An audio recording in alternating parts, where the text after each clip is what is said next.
क्योंकि सरकारें मान चुकी हैं कि वो लोग को नहीं बचा पाएंगी, इसलिए देशों में सामूहिक कब्रों को खोदने का काम हो रहा है। ये सारी तस्वीरें मैं आपको दिखाऊंगा। इन मुल्कों में जो लोग अभी जिंदा हैं, जो मौत से लड़ रहे हैं, उनकी कब्र एडवांस में खोद कर तैयार कर दी गई है। ब्राजील की तस्वीर देखिए। ब्राजील में कोरोना वायरस से निपटने के लिए सरकार हॉस्पिटल के साथ मास ग्रेवयार्ड तैयार कर रही है। ब्राजील में खेतों को कब्रिस्तान में कन्वर्ट किया जा रहा है।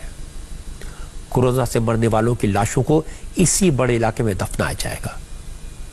साओ पोलो के गवर्नर ने कहा कि वायरस न अमीर देखता है न गरीब, इसलिए जो लोग सोच रहे हैं उन्हें इन्फेक्शन नहीं होगा, वो किसी तरह की गलतफहमी में ना रहे। इस वक्त ब्राजील में कोरोना के करीब 12,000 केसेस हैं, 500 लोगों की मौत हो चुकी और कब्रों की तैयारी आपने देखी। जिन लोग को अभी भी इस खतरे का एहसास नहीं है, जिन लोग को अपनी जिम्मेदारी का एहसास नहीं है, जो लॉकडाउन को गंभीरता से नहीं ले रहे, वो ये तस्वीरें देखें। ब्राजील में तो कम से कम कोरोना से मरने वालों को कब्र नसीब हो रही है, लेकिन मैं आपको ऐसे मुल्कों की तस्वीरें दिखाता हूं जहां अब कब्र के लिए जगह नहीं बची। इसलिए अब कोरोना से मरने वाले मरीजों को दफनाने के बजाय जलाया जा रहा है। ये बेल्जियम की तस्वीरें हैं। बड़ा खूबसूरत मुल्क है। ये मत सोचिए कि बेल्जियम छोटा देश है, उसकी तुलना भारत से क्या करना। मैं आपको बता दूं कि बेल्जियम अपने नागरिकों की हेल्थ पर भारत से 75 गुना 75% ज्यादा खर्च करता है। 75 गुना 75 टाइम्स। लेकिन कोरोना की वजह से हालात ऐसे हो गए कि कब्रिस्तान कम पड़ने लगे, इसलिए अब लोगों को दफनाने के बजाय जलाया जा रहा है। कॉफिन बॉक्स समेत लाश को आग में डाल दिया जाता है, फिर चाहे वो किसी धर्म के हो, किसी मजहब के हो। हालत यह है कि आखिरी वक्त में रिलेटिव्स को भी शव के साथ मौजूद रहने की इजाजत नहीं है।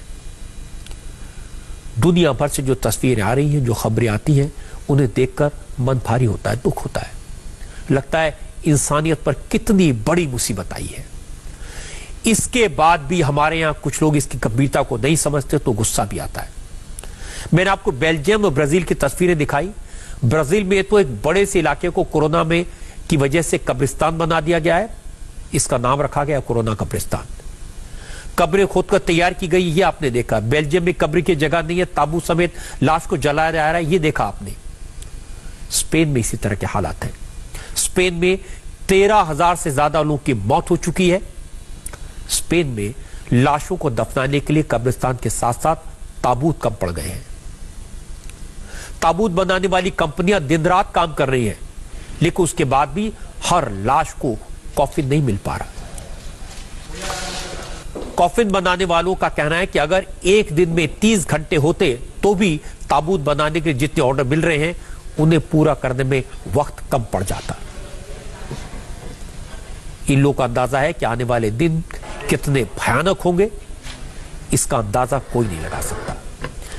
इसलिए दिन रात लोगों के लिए कॉफिन तैयार हो रहे हैं। जरा सोचिए, स्पेन का मैड्रिड, जो अपने फुटबॉल क्लब के लिए जाना जाता था, जो फैंस फुटबॉल की बात करते थे, जो अपनी जिंदा दिली के मशहूर था जो शहर, उस शहर में कॉफी फैक्ट्री का शोर चारों तरफ सुनाई देता है। सिर्फ और सिर्फ ताबूत बनाए जा रहे हैं। इससे भी ज्यादा दिल दहलाने वाली तस्वीरें इक्वाडोर से आई। इक्वाडोर में कब्र और ताबूत तो छोड़िए, लाशों को उठाने वाला कोई नहीं है। इक्वाडोर के ऐसे भी शहर हैं जहां पर सड़कों पर कोरोना का शिकार होकर मरे हुए कुछ लोगों की लाशें पड़ी हैं, लेकिन उन्हें उठाने कोई नहीं आया। एक लाश तो यहां पिछले 4 दिन से मार्केट के फुटपाथ पर पड़ी हुई है। इस शख्स की मौत कोरोना वायरस की वजह से हुई थी। कोई इसके आसपास भी नहीं आना चाहता, इतना डर है। लेकिन सोचिए, 4 दिनों तक इस शव को उठाने के लिए कोई नहीं पहुंचा। न किसी अस्पताल ने सुध ली, न किसी सरकार का कोई कर्मचारी यहां पहुंचा। ऐसा नहीं कि लापरवाही का मामला है। असल में सारी एजेंसीज कोरोना के मरीजों के इलाज में लगी हैं, कोरोना को फैलने से रोकने में लगी हैं। इसलिए जो जिंदा हैं उन पर पूरी ताकत लगाई जा रही है। जो मर गए उनका फ्यूनरल सरकार की प्रायोरिटी नहीं है। हालांकि सड़क पर पड़ी लाशों को 4 दिन के बाद सरकारी गाड़ी में ले जाया गया। लोगों ने इशारा करके इस गाड़ी को बताया कि लाश कहां पड़ी है, लेकिन कोरोना का खौफ इतना ज्यादा है कि इलाके के लोग लाश के आसपास भी नहीं फटके। ये तस्वीरें डराने वाली हैं, ये तस्वीरें दर्द पैदा करने वाली हैं, मन को दुखी करने वाली। लेकिन क्या करें, आपसे छुपाएं कैसे? ये हकीकत है, सच्चाई है, आपको बताएं ना तो क्या करें। आम दिनों की बात होती, नॉर्मल हालात होते तो मैं कभी आपको इस तरह की तस्वीरें नहीं दिखाता। लेकिन जो लोग अभी भी हालात को गंभीरता से नहीं समझ रहे, जो अभी भी लापरवाही कर रहे हैं या फिर जानबूझकर गड़बड़ी कर रहे हैं, उन्हें समझाने के लिए, उनकी अकल पर पड़े पत्थरों को हटाने के लिए कि दिखाना जरूरी है। सोचिए, खेतों को कब्रिस्तान में तब्दील किया जा रहा है, जहां जमीन कब पड़ गई वहां लाशों को जलाया जा रहा है। कहीं लाशों को ताबूत नसीब नहीं हो रहे और कहीं लाशों को न ताबूत मिल रहा है न कब्र, लाशें सड़कों पर पड़ी है। क्या आप चाहते हैं कि हमारे देश में ऐसे हालात हो जाएं? कोई नहीं चाहेगा।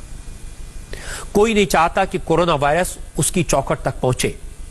इसीलिए मैं कह रहा हूं, समझ जाइए, लॉकडाउन का सख्ती से पालन कीजिए, समझ जाइए, अपने घर पर रहिए। और जो लोग कोरोना